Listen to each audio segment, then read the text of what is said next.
안녕하세요. 사연에 빠지다의 DJ 이민영입니다. 오늘 사연자님은 간신히 잡고 있던 이성의 끈을 놓아버리고 나니 차라리 마음이 편하다는데요. 과연 어떤 사연인지 들어보시겠습니다. 오늘도 두 가지 사연 준비되어 있는데요. 끝까지 들어주실 거죠? 그럼 오늘의 사연 바로 시작할게요. 안녕하세요. 저는 40대 초반 남자입니다. 저는 결혼한 지 이제 3년 된 유부남이에요. 저와 아내 사이에는 이제 돌도 안 된 아들이 하나 있습니다. 사실 저는 아이를 낳고 싶지 않았어요. 아내와 결혼하기는 했지만 아내와 결혼해 사는 2년 동안 과연 우리가 아이를 낳고도 잘 살 수 있을까 걱정됐거든요. 아내와 저는 하나부터 열까지 맞는 게 하나도 없었어요. 입맛, 취미, 취향 등 어느 것 하나 비슷한 게 없었습니다. 사실 저와 아내는 연애로 만난 건 아니고 소개로 만났습니다. 제가 전 여자친구와 헤어진 지 얼마 되지 않아 이별의 아픔에 잠겨 있었는데 대기업에 다니는 사촌형이 본인 직장 동료라면서 소개했어요. 얼굴도 예쁜데 집안도 좋고 성격도 시원시원하다고요. 전 여자친구와 헤어진 지 얼마 되지 않아 사실 저는 여자를 만날 생각이 전혀 없었는데 아버지의 성화에 어쩔 수 없이 소개를 받았습니다. 사촌형 회사면 대기업인데 왜 대기업 다니는 여자를 마다하냐면서요. 요즘 세상에 대기업 다니는 여자라고 하면 두 팔 벌려 환영을 해야지. 네가 뭔데 싫다고 튕기냐 튕기기를. 아버지 때문에 여자친구랑 헤어진 지 얼마 되지도 않았는데 갑자기 무슨 소개팅이에요. 소개팅 이야기가 처음 나왔을 때 저는 다른 사람도 아니고 아버지께서 저에게 소개팅을 하라고 강요한다는 게 이해가 되질 않았습니다. 제가 전 여자친구와 헤어진 건 아버지 때문이었거든요. 아버지께서 전 여자친구를 반대하시는 바람에 3년이나 만난 여자친구랑 헤어졌어요. 아버지께서 그 여자랑 안 헤어지면 저와 인연을 끊겠다고까지 하셨거든요. 남들이 들으면 아버지가 헤어지란다고 다 큰 성인이 여자친구랑 헤어지냐고 하겠지만 저에게는 그럴 만한 사정이 있었습니다. 제가 학창시절 사고를 좀 많이 치고 다녔어요. 흔히 말하는 날라리였습니다.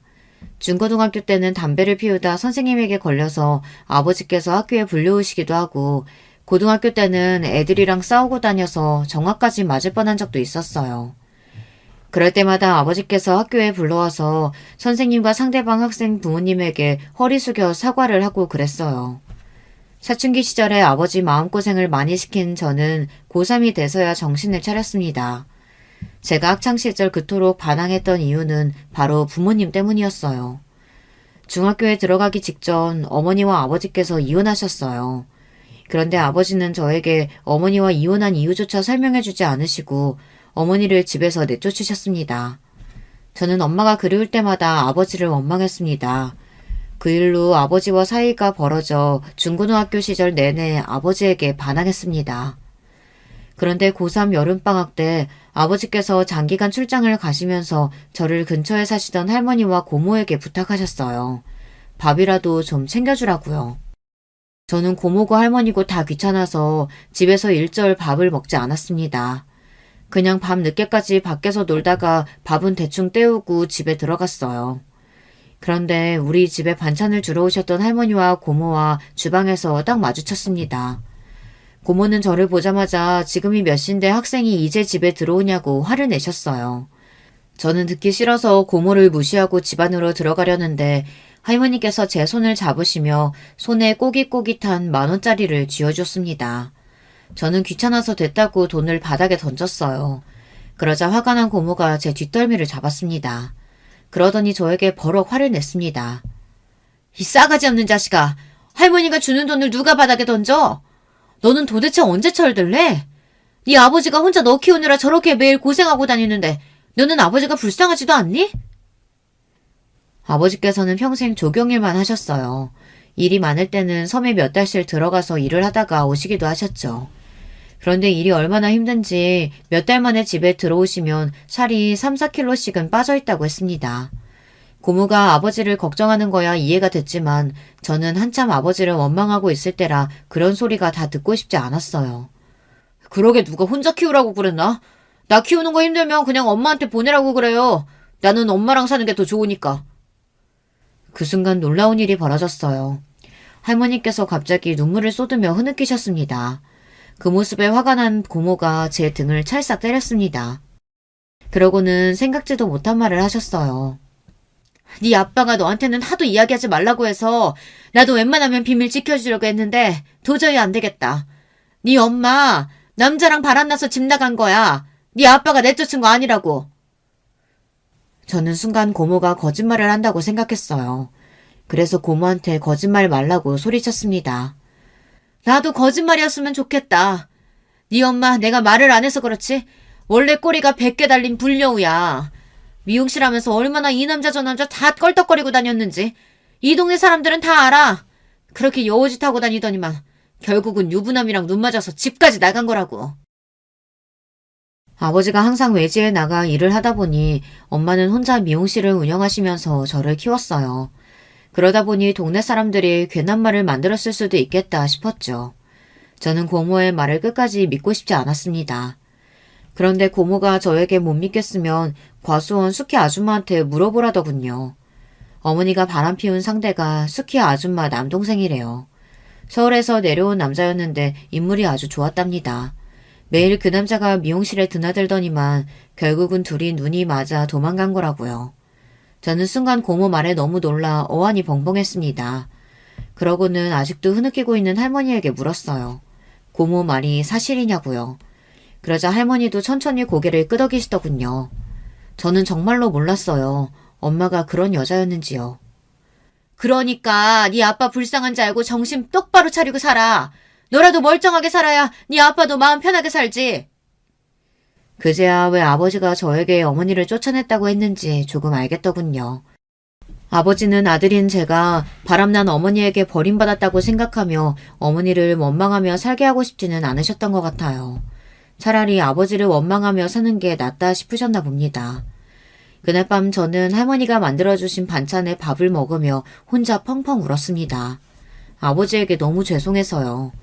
어머니는 고작 남자 하나 때문에 저를 버렸지만 아버지는 그 힘든 와중에 또 제 생각만 하셨잖아요. 더군다나 어머니께서 집을 나가면서 아버지가 차려준 미용실 보증금까지 가지고 날랐답니다. 거기다가 동네 사람들에게 빌린 돈도 있었는데 그것도 하나도 안 갚고 사라져서 빚쟁이들이 아버지에게 찾아왔답니다. 그 돈도 아버지께서 다 갚아줬대요. 고모와 할머니는 혼자 있을 제가 걱정됐는지 아버지가 돌아올 때까지 저와 함께 있어주셨어요. 내가 그년이 진 빚을 왜 오빠가 갚아주냐고 갚아주지 말라고 그렇게 말렸는데 네 아버지 말이 너 생각해서 다 갚는답니다. 그 빚 안 갚으면 사람들이 너한테까지 손가락질한다고. 저는 고모 말을 듣는 내내 속상해서 아무 말도 할 수가 없었습니다. 어머니 때문에 상처를 받은 건 아버지도 마찬가지라 힘드셨을 텐데 전혀 내색 안 하시고 저를 키우며 먹고 살 걱정까지 하시면서 사셨으니 대단하다 싶었어요. 저는 그날 이후 달라졌습니다. 고모 말처럼 정신을 바짝 차리고 살았어요. 그리고 아버지 말을 무조건 잘 들었습니다. 아버지께서 공부해서 대학에 가라고 하셔서 반년 미친 듯 공부해 대학에 진학했어요. 그리고 아버지께서 제가 양복 입고 사무실에 출근하는 일을 했으면 좋겠다고 하셔서 열심히 취업 전선에 뛰어들어 대기업은 아니지만 그래도 중소기업에 입사했습니다. 저는 학창시절 내내 아버지 속을 썩인 걸 사죄드리는 마음으로 항상 아버지의 말이 옳다고 생각하며 살았어요. 하지만 아버지께서 제 연애와 결혼에까지 간섭하시는데 그건 많이 힘들었습니다. 제가 직장 생활을 하며 3년이나 사귄 여자친구가 있었는데 그 여자친구가 미용실에서 일하는 미용사라는 이유만으로 헤어지라고 하셨어요. 너는 네 엄마가 나한테 어떻게 했는지 뻔히 다 알면서 미용사를 만나고 싶어? 나는 다른 건 다 괜찮아도 절대 미용실에서 일하는 애는 우리 집 며느리로 안 돼. 내 눈에 흙이 들어가도 절대 안 돼. 아빠, 그런 억지가 어딨어요. 수진이는 엄마랑 달라. 우리 수진이가 얼마나 착하고 마음씨가 고운데. 제발 한 번만 우리 수진이 만나보고 허락을 하든 안 하든 하세요. 제가 억지로라도 여자친구를 보여주고 싶어 집에도 몇 번 데리고 갔는데 아버지는 여자친구를 쳐다보지도 않았어요. 여자친구가 아버지와 가까워지고 싶어서 선물도 사서 집에 놀러오고 맛있는 음식을 만들어 오기도 했는데 아버지는 끝까지 저와의 교제를 허락하지 않았습니다. 아버지는 제 여자친구의 모든 게 다 마음에 안 든답니다.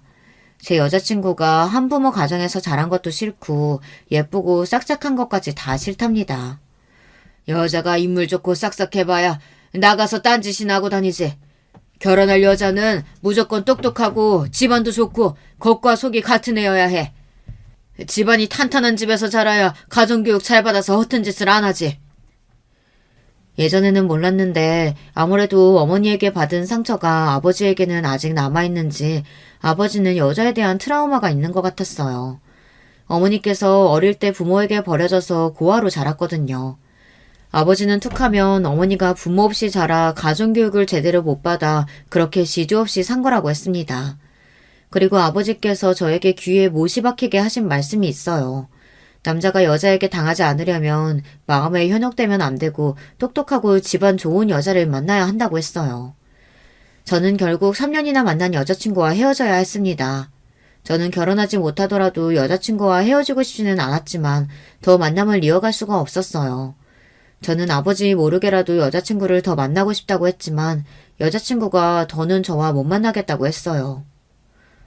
나도 우리 엄마한테는 귀한 자식인데 아버님한테 자꾸 한부모 가정이라고 나더러 가정교육 못 받았다고 하시는 것도 서럽고 내 직업이 미용사라 마음에 안 드신다고 하는 것도 너무 힘들어. 나도 자존심이라는 게 있는데 더는 자기랑 못 만나겠어. 아마 제가 여자친구라도 저 같은 남자랑은 헤어지자고 했을 거예요.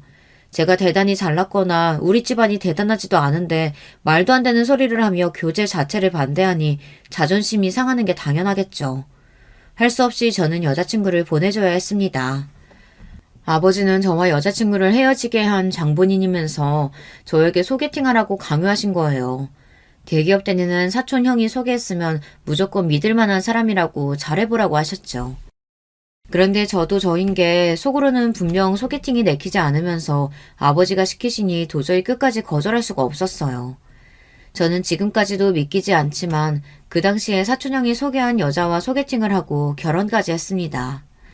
결혼이라는 게 참 이상하더군요. 양가에서 정신없이 몰아붙이니 어느새 저는 결혼식장에 들어가고 있었어요. 아내는 사촌형 말대로 얼굴도 예쁘고 능력도 있고 성격도 시원시원했어요. 아내는 부잣집 외동딸이었습니다. 장인어른이 사업을 하셔서 자수성가하신 분이에요. 본인만의 철학이 확고하신 분이셨죠. 사실 소개팅하고 얼마 되지 않아 아내가 먼저 저에게 사귀자고 했어요. 저에게 첫눈에 반했다고요. 저는 아내의 솔직하고 당당한 성격이 좋아서 그러자고 했습니다.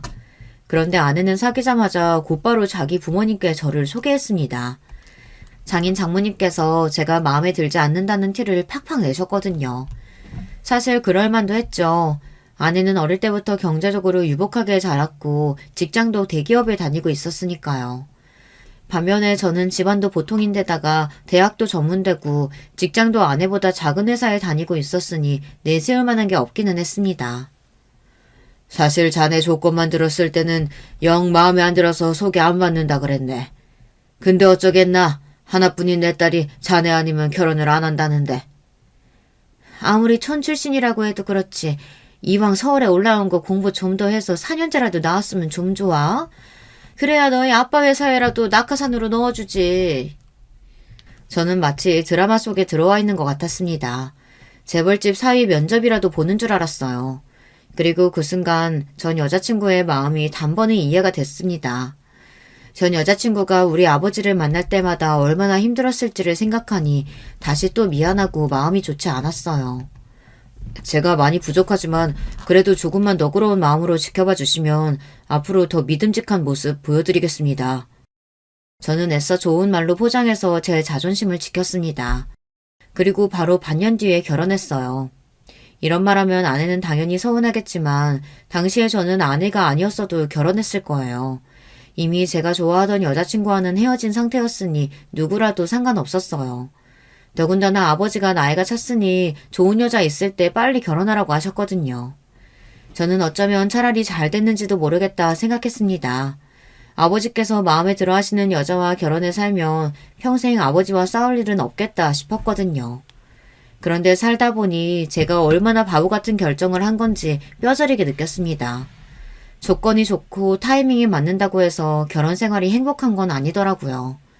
아내와 결혼한 이후 제 인생은 180도 달라졌습니다.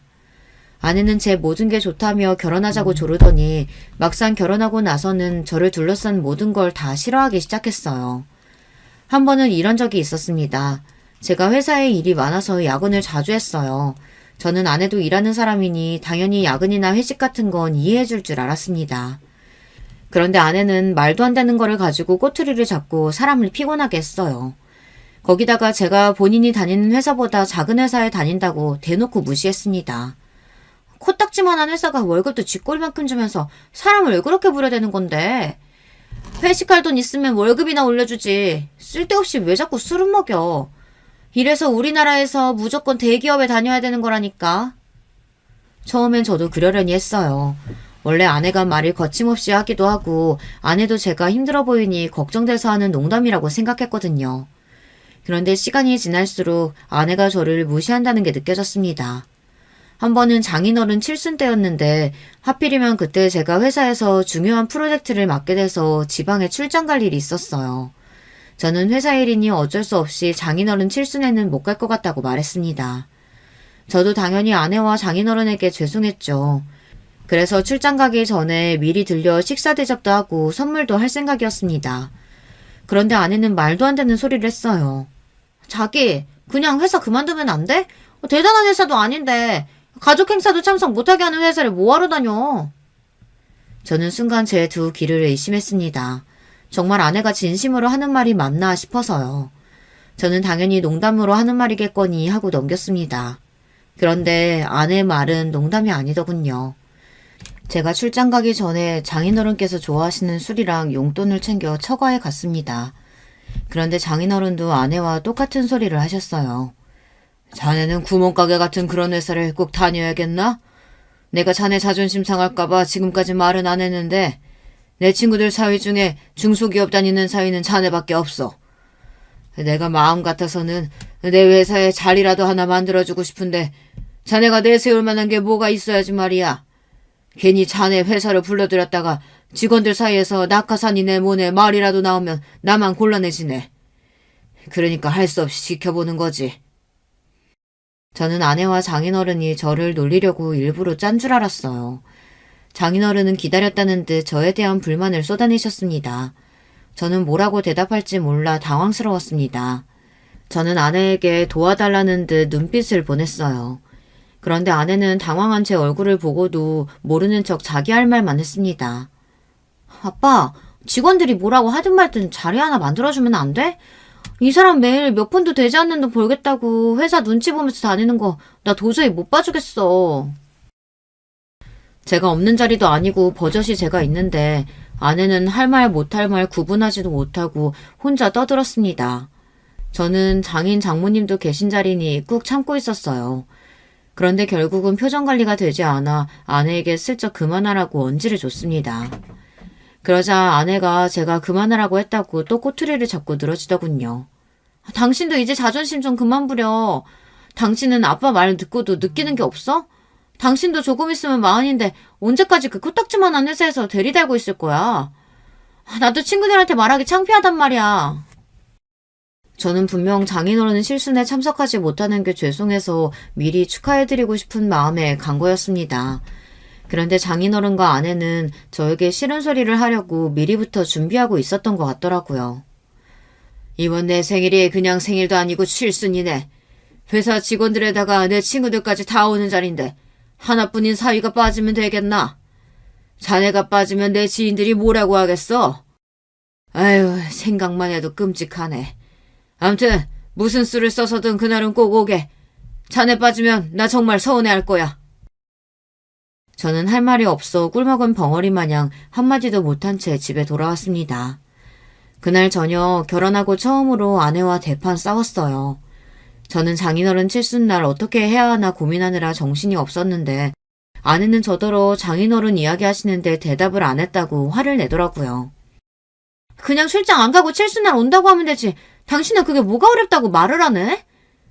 회사 일인데 빠지는 게 어떻게 쉬울 수가 있어. 나라고 장인어른한테 그런 소리까지 들어가면서 칠순 생일에 빠지고 싶겠어?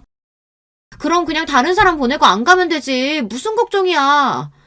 누가 보면 아주 나란 일이라도 하는 줄 알겠네. 아내는 제 마음도 모르고 제가 유난을 떠는 것처럼 말했습니다. 저는 날이 갈수록 더 말이 통하지 않는 아내 때문에 힘들 때가 한두 번이 아니었어요. 아내는 그 이후로도 저를 수시로 무시했어요. 명절 때도 본인은 명절 보너스에 선물에 식사권까지 회사에서 주는 혜택이 많은데 우리 회사는 떡값도 안 주고 꼴랑 필요도 없는 선물 세트 하나 준다고 비웃었죠.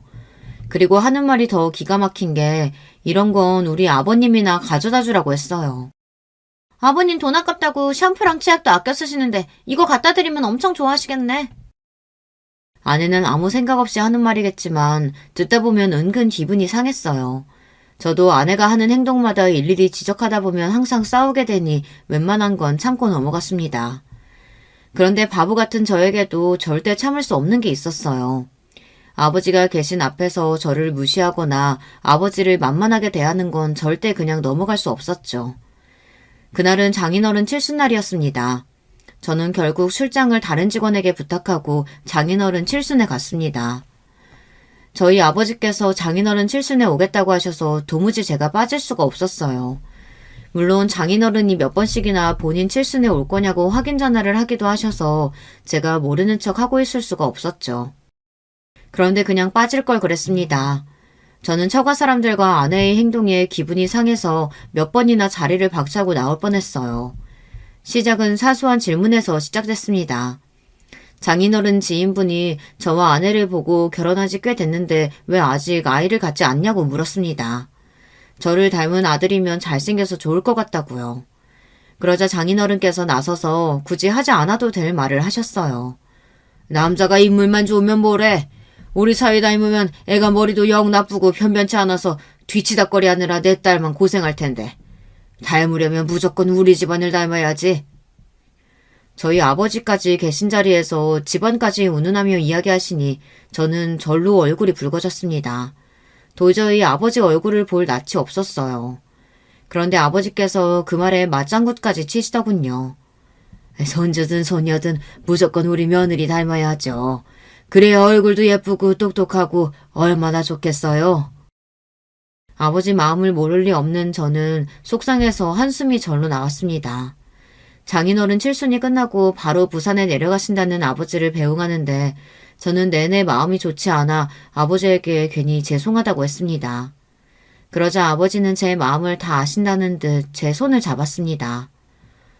오랜만에 서울 구경해서 너무 좋은데 뭐가 미안해. 아버지는 너만 잘 사면 그거로 됐어. 힘들어도 장인 장모한테 잘해. 아버지는 항상 저를 볼 때마다 처가에 잘하라는 소리만 하셨습니다. 저는 그 소리를 듣는 것도 싫었어요. 사실 아내는 저와 다르게 시댁이라고 신경 쓰는 게 하나도 없어요. 부산에 아버지랑 할머니가 계신데도 명절마다 아버지가 서울에서 멀다고 오지 말라고 하면 정말 안 가려고 했습니다. 제가 억지로 끌고 가야 1년에 한두 번 가는 게 다였습니다.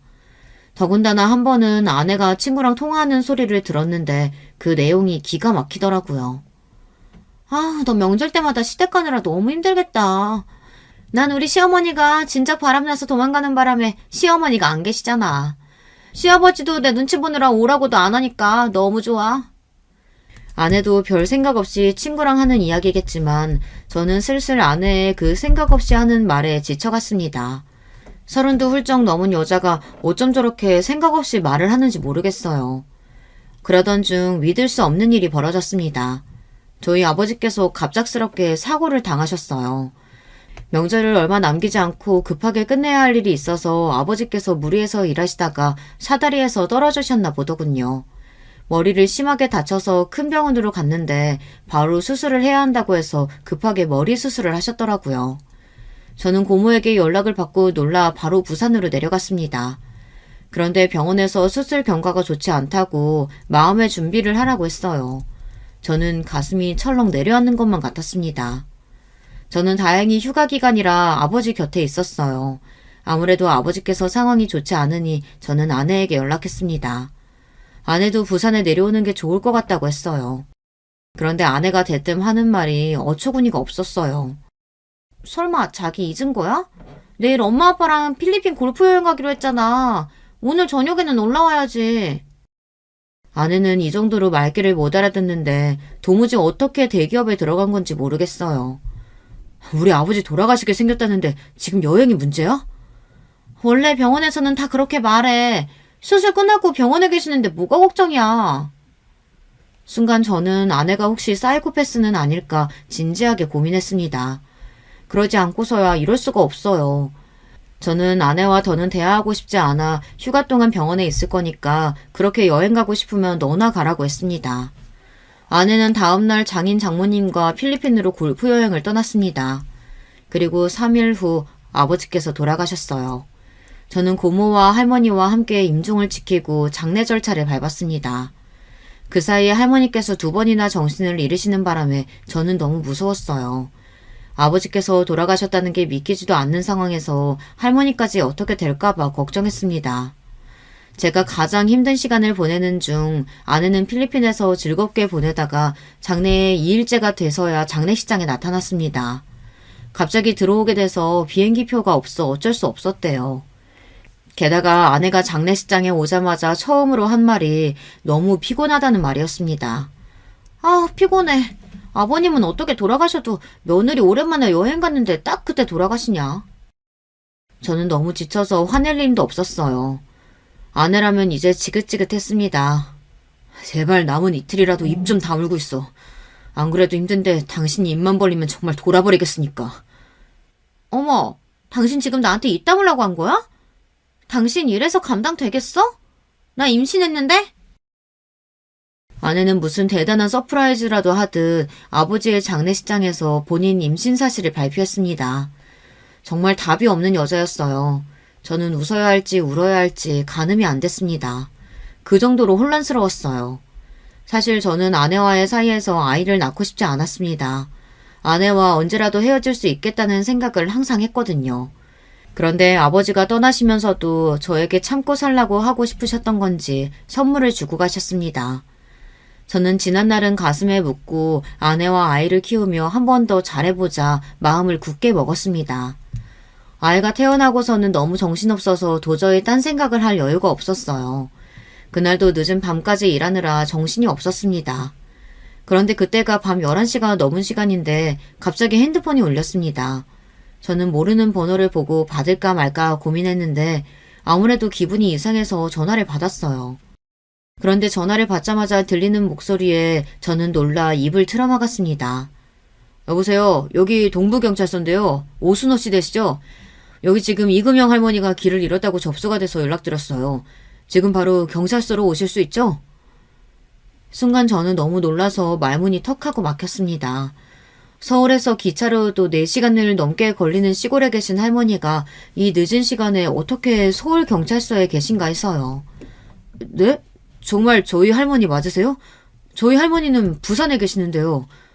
네, 부산에서 오신 오금영 할머니 맞아요. 신정동 대형 아파트 사시죠? 거기 손주 만나러 왔다가 집에 아무도 없어서 몇 시간을 혼자 여기저기 헤매셨나 봐요. 그러다가 길을 잃어서 놀이터에 앉아 계신 걸 우리 파출소 경찰들이 모시고 왔어요. 집에 아무도 없었다고요? 그럴 리가 없는데. 제 아이가 어려서 집에 같이 있거든요. 저는 너무 당황하고 놀라서 핸드폰을 든 채 횡설수설했습니다. 요즘 젊은 며느리들 시골에서 올라온 시어머니 귀찮다고 문 안 열어줘서 그냥 내려가는 분들 원래 많아요. 아무튼 할머니 짐도 많으시고 많이 피곤해하시니까 빨리 와서 모시고 가세요. 경찰관은 원래 이런 일이 많다고 별일 아니라는 듯 이야기했지만 저는 도무지 이 상황이 믿기지 않았습니다. 저는 곧바로 일을 마치고 전화가 걸려온 파출소로 향했습니다. 파출소로 가는 길에 아내에게 전화했어요.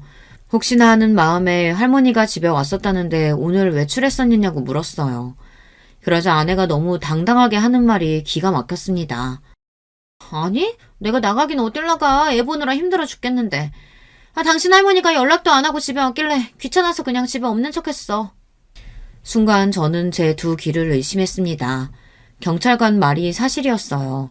정말 제 아내가 할머니 오신 걸 보고도 없는 척 문을 열어주지 않은 거예요. 저는 너무 화가 나서 도무지 참을 수가 없었습니다. 당신 제정신이야? 우리 할머니 부산에서부터 혼자 집까지 혼자 기차 타고 버스 타고 5시간을 올라온 거야. 그런데 어떻게 연락 좀 안 하고 왔다고 문도 안 열어줄 수가 있어? 할머니 혼자 기다리다 지쳐서 여기저기 돌아다니시다 길 잃어서 지금 경찰서라잖아. 저는 혼자 문 앞에서 벌벌 떨었을 할머니를 생각하니 눈물이 왈칵했어요. 그런데도 아내는 사람이 맞기는 한 건지 뻔뻔한 소리를 해댔습니다. 끝까지 본인은 잘못이 없다네요. 그러니까 5시간이나 서울에 오는 동안 전화 한 통을 어떻게 안 하시냐고. 그리고 이 집은 엄연히 우리 집인데 내가 초대하지 않았는데 무턱대고 오신 분한테 무조건 문을 열어줘야 되는 거야? 난 도저히 이해가 안 되는데. 우리 할머니가 남이야? 초대받아야만 손주 내 집 오게? 그리고 아무리 싫었어도 날씨가 이렇게 추운데 몇 시간을 할머니 혼자 복도에 계시게 놔둘 수가 있어? 당신이 그러고도 사람이야? 나야 사람 없는 줄 알면 당연히 그냥 돌아가실 줄 알았지. 거기서 계속 기다리실 줄 알았나? 아내는 당연히 할머니가 부산으로 돌아가실 줄 알고 애를 재우다가 그냥 같이 잠이 들었답니다. 그래서 할머니가 밖에 계신지 전혀 몰랐대요. 아내가 아무리 개념 없고 자기밖에 모르는 여자라고 해도 나이도 먹을 대로 먹은 성인인데다가 자기 배 아파 자식도 낳은 부모이니 도리는 아는 사람이라고 생각했습니다. 그런데 제가 너무 많은 걸 바랬나 봐요. 아내는 기본이 아니라 아예 사람으로서 도리를 저버린 인간이었습니다. 87세 연세에 부산에서 혼자 서울까지 올라오신 할머니를 집에 있으면서도 문을 안 열어주고 몇 시간을 모르는 척 했답니다. 더군다나 그리고 본인은 잠까지 잤대요. 저는 온몸에 소름이 돋았습니다. 제가 어쩌다 이런 악마 같은 여자와 결혼하게 됐는지 후회가 됐어요. 지금 경찰서로 가고 있으니까 할머니 모시고 집으로 갈 거야. 그러니까 지금 당장 할머니 드실 거랑 주무실 방 준비해. 저는 마지막 인내심을 간신히 붙잡으며 아내에게 이야기했습니다. 그런데 아내는 아직도 정신이 없었어요. 할머니를 왜 우리 집에 데리고 와? 그냥 근처 모텔방 잡아드리면 되지.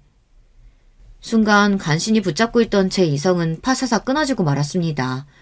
이제 더는 참을 수 없었어요. 모텔? 너 정말 최악이구나.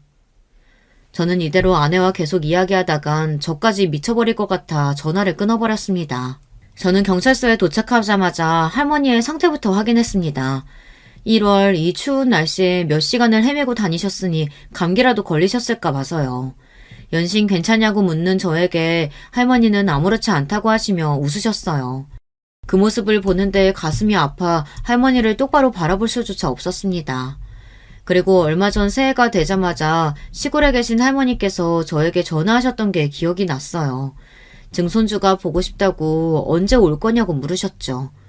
그때도 마음 같아서는 당장 쉬는 날 아들을 데리고 부산에 내려가겠다고 하고 싶었지만 아이가 아직 어르니 명절에나 한번 내려가겠다고 하곤 전화를 끊었습니다. 아무래도 아기가 태어난 지 100일이 다 됐는데 증손주를 못 보신 게 마음에 걸려서 혼자 기차를 타고 올라오신 것 같았어요. 사실 그날도 진작 서울에 온다고 저에게 말씀하셨으면 제가 기차역으로 모시러 갔을 텐데 할머니께서 제가 신경 쓰는 게 싫으셨는지 연락도 안 하고 오신 것 같아요. 밖에서 얼마나 헤매셨는지 아직도 차가운 할머니의 손을 잡고 경찰서를 나오는데 저는 다시 한번 놀라고 말았습니다. 할머니의 짐가방이 너무 무거워서요. 할머니 어디 이민이라도 가? 무슨 가방이 이렇게 무거워. 누가 보면 벽돌 들고 온 줄 알겠다. 저는 놀랐을 할머니의 긴장을 풀어드리기 위해 농담조로 이야기했는데 할머니는 마음이 쓰였는지 제가 든 가방을 뺏으려고 했어요. 아이고 내가 주책이지. 우리 손주 힘들게 이런 거 괜히 가지고 와서는. 안 되겠다. 이거 집에 가지고 가봐야 다 짐인데 우리 그냥 다 버리고 가자. 할머니는 제가 진짜로 가방이 무겁다고 한 줄 아는지 가방 지퍼를 열어 안에 있는 것들을 다 버리려고 했어요. 저는 놀라서 할머니의 손을 잡고 농담한 거라고 했습니다. 그리고 차 가지고 와서 무거워도 된다고요. 그런데도 할머니는 자꾸만 가방 안에 짐을 버리겠다고 우겼어요. 그 순간 할머니의 짐가방을 열었는데 저는 순간 눈물이 울컥했습니다. 글쎄 가방 안에는 온통 제 아들과 아내에게 줄 선물뿐이었어요. 100일 떡을 잔뜩 해서 하나하나 포장한 박스와 출산한 아내를 위한 녹용을 상자째 가방에 넣고 왔더라고요. 그걸 보는데 저는 아내에게 더 화가 났습니다. 이 정도로 본인을 걱정하고 생각해서 온 할머니를 어떻게 그렇게 매몰차게 쫓아낼 수가 있는 건지 도무지 이해해보려고 해도 이해할 수가 없었어요. 저는 그 순간 오만 가지 생각이 들었습니다. 진심으로 아내한테 정이 뚝 떨어졌어요. 저희 아버지가 돌아가실 때 아내가 했던 말이나 행동도 아직도 마음에 남아있는데 할머니에게까지 이러는 모습을 보니 제가 과연 아내와 살 수 있을까 싶더라고요. 그리고 할머니를 모시고 집에 들어가자마자 저는 아내와 이혼하기로 굳게 마음먹었습니다. 글쎄 제가 음식도 준비해두고 이불도 준비하라고 했는데 아무것도 하지 않고 온 집에 불을 다 끄고 자고 있더라고요. 심지어 안방문까지 잠그고요. 저는 이제 화도 나질 않았습니다. 기가 막혀서 오히려 웃음이 났어요. 저는 애써 할머니가 걱정하실까봐 아내가 애를 재우고 있는 것 같다고 시간도 늦었으니 증손주는 내일 보고 먼저 좀 주무시라고 했습니다. 저는 작은 방에 할머니를 재워드리고 비상열쇠를 꺼내 안방 문을 열었습니다. 그리고 아내를 흔들어 깨웠어요. 저는 태어나서 그날처럼 화가 났던 순간이 없었습니다. 정말 마음 같아서는 아내도 짐짝처럼 들어서 문 밖으로 내쫓고 싶었어요. 너도 똑같이 당해보라고요. 하지만 저는 아내와 다른 사람이었습니다. 저는 제대로 된 가정교육을 받고 자란 사람이에요. 그렇게 막무가내로 무식한 여자와 똑같이 행동할 수는 없었죠. 일어나, 나랑 얘기 좀 해. 저는 최대한 이성을 놓지 않고 아내와 대화하려고 노력했습니다. 차분히 서로 이야기를 나눠보고 아내가 저에게 잘못했다고 다시는 그러지 않겠다고 인정하면 저도 용서해 주려고 했어요. 그런데 아내는 끝까지 제 한계를 시험했습니다. 자리에서 벌떡 일어난 아내는 저에게 자는 사람을 왜 깨우냐면서 화를 냈어요. 당신, 아까 내가 전화해서 했던 말 잊었어? 내가 할머니 모시고 오겠다고 했잖아. 근데 어떻게 아무 준비도 안 해놓고 들어가서 잘 수가 있어?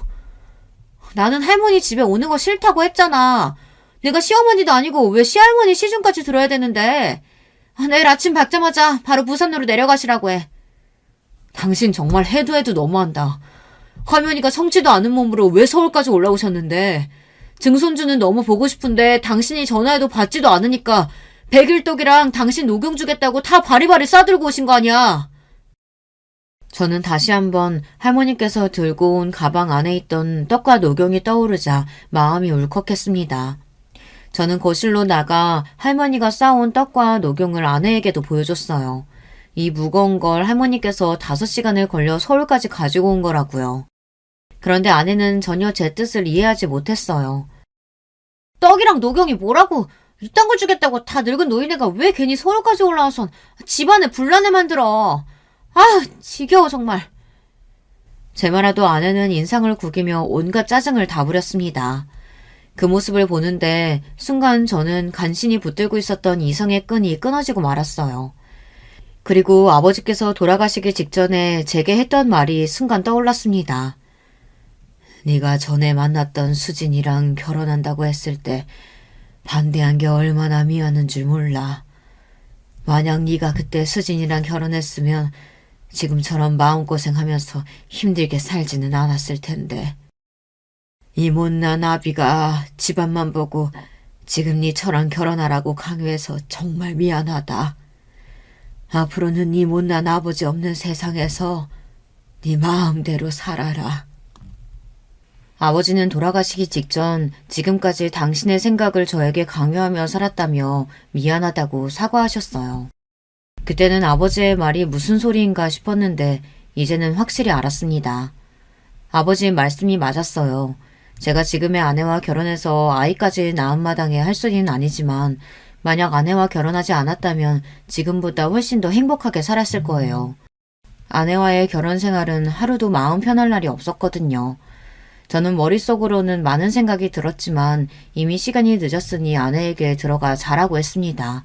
저는 할머니와 자겠다고요. 제가 할머니와 자겠다는 것도 아내는 마음에 들지 않은 눈치였지만 저는 아내의 눈치를 보면서 살고 싶지 않았어요. 저는 아내를 떼어내기 위한 복수를 준비했습니다. 그리고 아내가 가장 무서워하는 방법을 생각해냈죠. 며칠 뒤 시사 고발하는 프로에 장인어른이 나왔습니다. 물론 장인어른 얼굴과 회사 이름은 모자이크 처리되어 방송됐지만 같은 업종에 있는 사람들은 충분히 알 수 있을 정도였죠. 제가 시아버지 회사를 방송에 고발했습니다. 최근 대기업의 오너의 갑질로 인한 사건 사고가 끊이질 않았었는데요. 과연 갑질이라는 게 대기업 오너에게만 해당되는 일일까요? 조사 결과 그렇지 않았습니다. 대기업 오너들이야 사생활 문제나 갑질 논란이 퍼지면 주가나 이미지 손상에 큰 타격을 주기 때문에 조심하는 분위기지만 중소기업들은 그렇지 않았습니다.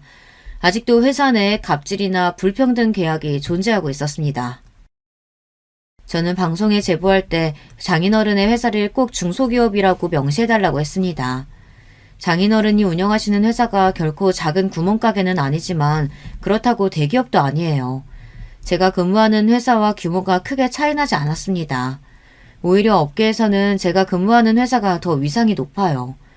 그런데도 장인어른은 제가 다니는 회사는 본인이 모르는 분야면서도 항상 제가 다니는 회사를 무시하면서 깎아내렸어요. 그리고 평소 제가 장인어른을 모시면서 알게 된 회사 내에 문제들이 있었는데요. 당한 사람들이 고소까지 할 정도로 큰 사건은 아니었지만 당한 사람들에게는 꽤 억울할 만한 일들이었죠. 아내나 장인어른은 부끄러운 줄도 모르고 그런 이야기들을 저에게 하고는 했어요. 이래서 사람은 열심히 공부해서 좋은 직장에 다녀야 하는 거라니까. 자기들이 다 능력이 없으니까 이런 억울한 일 당하는 거 아니야? 나는 머리 나빠서 코딱지만한 회사 다니면서 자기 회사는 육아휴직 없다고 징징거리는 애들이 제일 싫더라. 그러게 지들도 공부 좀 해서 진작 대기업까지. 반면 저는 장인어른과 아내의 이야기를 들을 때마다 속이 답답하고 제가 다 그 사람들한테 미안했어요. 그래서 며칠 전부터 장인어른에게 사람을 붙여 영상을 찍게 해 고발할 증거를 확보했습니다. 장인어른네 회사는 다른 중소기업보다 계약직 수가 많아요. 더군다나 계약직까지도 인턴 기간을 줘서 3개월이나 부려먹고 중간에 자르는 경우도 허다했습니다. 거기다가 5년 넘게 다닌 직원을 임신했다는 이유만으로 계약직으로 전환해 스스로 회사를 그만두게 한 사례도 있었습니다. 그리고 장인어른이 본인의 지위를 이용해서 거래처나 직원들에게 갑질을 한 내용은 셀 수도 없이 많았어요. 그 내용을 아주 일목요연하게 정리해서 저는 방송국에 제보했습니다. 제 생각대로 방송의 여파는 컸어요. 20분 간신히 나온 방송 이후 방송에 나온 내용 말고도 본인이 피해자라며 장인어른 회사에서 당한 불이익을 고발하는 댓글이 방송국 홈페이지에 빗발쳤습니다. 그래서 장인어른네 회사 고발 내용을 후속 방송까지 내보내겠다고 방송국에서 홍보했어요. 그날 이후 아내와 장인어른은 난리가 났습니다. 도대체 누가 이런 제보를 했는지 알아내느라 정신이 없었죠. 저는 그 사이 아내와의 이혼을 준비했습니다. 그리고 때가 됐어요. 장인어른께서 운영하시는 회사의 물건들이 모두 다 보이콧을 당하고 순식간에 반품량이 쏟아졌어요. 장인어른네 회사의 매출은 반토막이 났습니다. 거기다가 회사에서는 대표가 잘못한 일로 손해를 봤으니 책임지라는 여론이 생기기 시작했습니다. 장인어른은 꼼짝없이 대표 자리에서 물러나게 됐죠. 저는 아내와 장인어른이 제일 힘든 일을 겪는 순간 아내에게 이혼을 건넸습니다. 그러자 아내는 노발대발 난리가 났어요. 당신 제정신이야? 우리 집 망하게 생겼다고 지금 발 빼는 거야? 내가 당신 같은 사람인 줄 알아? 난 당신네 집 망하기 전부터 당신한테 정 떨어져서 이혼하겠다고 한 사람이야. 아무리 그래도 그렇지. 지금 우리 집이 얼마나 힘든 줄 알면서 나한테 꼭 이래야겠어? 아내는 자기가 요즘 너무 힘들다며 이러지 말라고 울먹였습니다. 저는 그런 아내가 가소로웠습니다. 자식까지 낳고 산 아내인데도 우는 모습이 하나도 안쓰럽지 않았어요. 그 순간 저는 알았습니다. 정말 아내와는 끝이라는 걸요. 저는 마지막으로 정말 하고 싶었던 복수를 했습니다. 우리 아버지 돌아가셨을 때 당신 나한테 어떻게 했는지 잊었어? 우리 아버지 병원에서 오늘 내일 하시는데 당신이랑 당신 부모 나더러 동남아 골프 여행 안 따라갔다고 난리쳤잖아. 그래서 당신은 우리 아버지 돌아가시고도 이틀이나 지나서 장례식장에 나타났고 당신 아버지는 고작 그 코딱지만한 중소기업 망하는 건데 나더러 뭘 어쩌라고 이래. 나는 당신 아버지 회사 일에는 관심도 없으니까 당장 이혼 서류에 사인이나 해. 저는 그동안 참아왔던 말을 폭풍처럼 쏟아냈습니다. 저는 묵은 체증이 날아가듯 속이 후련해졌어요. 아내는 마치 발작이라도 난 사람처럼 몸을 떨며 제게 달려들려고 했지만 저는 무시했어요. 그러고는 집을 부동산에 내놓고 회사에 휴가를 내고 아들을 데리고 할머니가 계신 부산으로 내려왔습니다. 아내와 장인어른 장모님까지 하루에 수십 통씩 전화가 왔지만 저는 받지 않았습니다. 저는 경찰서에서 할머니를 모시고 집에 왔던 그날부터 이미 마음을 먹은 일이기 때문에 제 마음 정리는 이미 끝났어요. 저는 그 집 사람들과는 할 말이 없었습니다. 저는 아들을 안고 바닷가를 거닐며 하늘을 올려다보고 아버지를 향해 마음속으로 속삭였습니다. 아버지, 원망은 절대 안 하니까 걱정하지 마세요. 아버지 덕분에 아버지를 꼭 닮은 아들도 제게 생겼으니까요. 할머니는 걱정하지 마세요. 제가 잘 모실게요. 저는 아직 부산에 있습니다. 아직 서울의 집도 팔리지 않았고 이혼도 소송 중이거든요. 아내가 본인은 이혼하지 않겠다고 버티고 있어요. 하지만 저는 이미 마음을 정했기 때문에 당분간 부산에 있을 생각입니다. 제가 아내를 아는데 자존심이 강한 사람이 이혼하고 싶다고 저를 끝까지 잡을 리가 없어요. 분명 자기가 먼저 더러워서 이혼해준다 하며 합의 이혼할 거예요. 장인이나 장모도 마찬가지고요. 사실 저는 아들도 갑자기 엄마와 떨어졌으니 엄마를 찾고 울면 어쩌나 생각했는데 생각보다 아들은 엄마도 찾지 않고 할머니를 잘 따라 셋이 할머니 집에서 잘 지내고 있습니다. 매일 아침에 눈만 뜨면 눈앞에 바다가 있으니 저도 가슴이 뻥 뚫리고 좋더라고요. 고모와 할머니는 서울에 집도 정리되고 이혼도 정리되면 차라리 부산에 내려오라고 하세요. 회사 관두고 정할 일 없으면 구모부가 하시는 횟집이 있는데 거기서 일해도 된다고요. 저는 오랜만에 가족들 품에서 편하게 지내고 있습니다. 앞으로 제가 어떻게 어디서 살게 될진 저도 모르겠지만 한 가지 확실한 건 하루라도 빨리 서울에 집이 팔려서 아내와 재산 분할이 끝나고 서류상으로도 깨끗하게 이혼남이 되는 겁니다. 이혼 확정이 되는 순간 저는 하늘을 날듯 몸이 가벼워질 것 같아요. 앞으로 아내가 얼마나 더 버틸지는 모르겠지만 저는 끝까지 할 겁니다. 꼭 이혼할 거예요. 제 이야기를 끝까지 들어주셔서 감사합니다. 저와 아들 두 남자의 앞날을 응원하는 댓글 많이 부탁드리겠습니다. 여러분에게도 항상 기분 좋은 일만 가득하시길 바랄게요. 여러분, 두 번째 사연 시작하기 전에 좋아요, 구독 꼭 눌러주실 거죠? 그럼 두 번째 사연 바로 시작합니다. 여러분 안녕하세요. 저는 70대 초반 남자입니다. 오늘은 특별한 날이라 조용히 생각을 해봤어요. 그런데 제가 살았던 인생을 되돌아보니 참 파란만장했다고 느껴지더라고요. 얼마 전에 믿기 힘든 일이 일어나기도 했습니다. 그래서 용기 내어 사연을 제보하게 됐어요. 때로는 현실이 더 영화보다 드라마보다 더 대단하잖아요. 저한테도 그런 일이 일어났습니다. 사실 어렸을 때는 저한테 이런 일이 일어날지 전혀 몰랐어요. 다들 어렸을 때는 꿈과 희망으로 가득 찬 생활을 하지 않습니까? 저는 전혀 아니었습니다. 오히려 어렸을 때가 인생에서 제일 힘든 시기였어요. 왜냐하면 어린 시절을 내내 보육원에서 보냈거든요. 저는 부모님이 누군지 얼굴도 모르고 살았습니다. 이름도 모르고 나이도 모르고 그냥 보육원 원장이 지어준 이름과 생일을 가지고 있어요. 생일도 제가 태어난 정확한 날짜가 아니고 원장이 저를 문 앞에서 주운 날이 제 생일입니다. 제가 70대니까 그 시절에는 워낙 고아가 많았어요. 저처럼 아이의 부모를 모르고 살지 않더라도 시대가 시대니까 부모와 생이별한 사람도 아주 많았습니다. 이상가족도 많았고요. 그래서 그때는 보육원에 저 같은 아이들이 되게 많았죠. 아이들은 많은데 먹을 것은 부족하니 항상 배가 고팠어요. 넉넉하게 배불리 먹는다는 느낌이 무엇인지도 모르고 살았습니다. 밥이 없어 감자나 고구마로 끼니를 대신하는 것은 일상이었죠. 먹는 것만 부족한 것이 아니고 입는 것도 부족해서 매일 같은 옷만 입기도 했습니다. 그래도 학교 가기 전에는 아무것도 모르는 나이고 보육원 안에서만 생활해서 괜찮았어요. 문제는 국민학교에 입학하고 난 뒤였습니다. 저는 보육원 아이들이 주로 가던 학교가 아니고 옆 학교로 진학하게 됐어요. 인원이 많아 그랬다고 하던데 차라리 같은 보육원 친구들이 있었으면 그래도 제가 버틸 수 있었을 거라 생각이 들어요. 학교에 갔더니 그 학교는 그래도 부모가 있는 친구들이 대부분이었습니다. 거기서 저는 완전한 이방인이었어요. 먹을 게 부족해서 항상 배고픈 상태라고 했잖아요. 그래서 저는 또래에 비해 덩치가 비교될 정도로 작았습니다. 부모도 없는데 키도 작고 보잘것없으니 얼마나 놀림의 대상이었겠어요. 그중 저를 많이 괴롭힌 친구가 있었는데 이름은 박종섭이었습니다. 아직도 그 이름이 기억나고 제 인생에서 뺄 수 없는 이름이에요. 종섭이는 저와 달리 유독 덩치가 큰 친구였습니다. 아버지가 우리 마을에 땅을 많이 가지고 있었어요. 돈이 많아서 다들 가난하게 살던 시절에 유독 부유하게 살았던 친구였습니다. 다들 배고픈 시기라 종섭이에게 달라붙어 콩고물이라도 떨어질까 기대하곤 했었죠. 오늘 우리 집에 놀 사람! 아버지가 반 친구들 데려오라고 하셨는데 우리 집 가면 맛있는 거 많아! 종섭아, 나도 너희 집 놀러 가도 돼? 어릴 때는 힘없고 약한 친구들을 괴롭히곤 하잖아요. 그 대상은 저였습니다. 부모도 없이 매일 똑같은 옷을 입고 다니니 얼마나 만만했겠습니까? 종섭이는 제가 만만했는지 저만 보면 시비를 많이 걸었어요. 야, 넌 엄마 아빠도 없지? 그지야!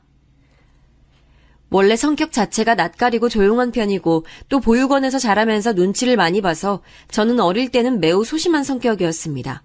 그래서 그렇게 종섭이가 저를 괴롭혀도 제대로 뭐라 하지도 못했어요. 그런 저를 반에서 유일하게 도와준 친구가 있었는데 순애라는 친구였습니다. 순애는 아버지가 없었는데 그래서 그런가 부모가 없다고 놀림을 받는 저를 많이 두둔해 주었어요. 야, 너네 그만 놀려. 부모 없는 게 어때서? 나도 아빠 없어. 옆 동네는 부모 없는 사람 많다더라.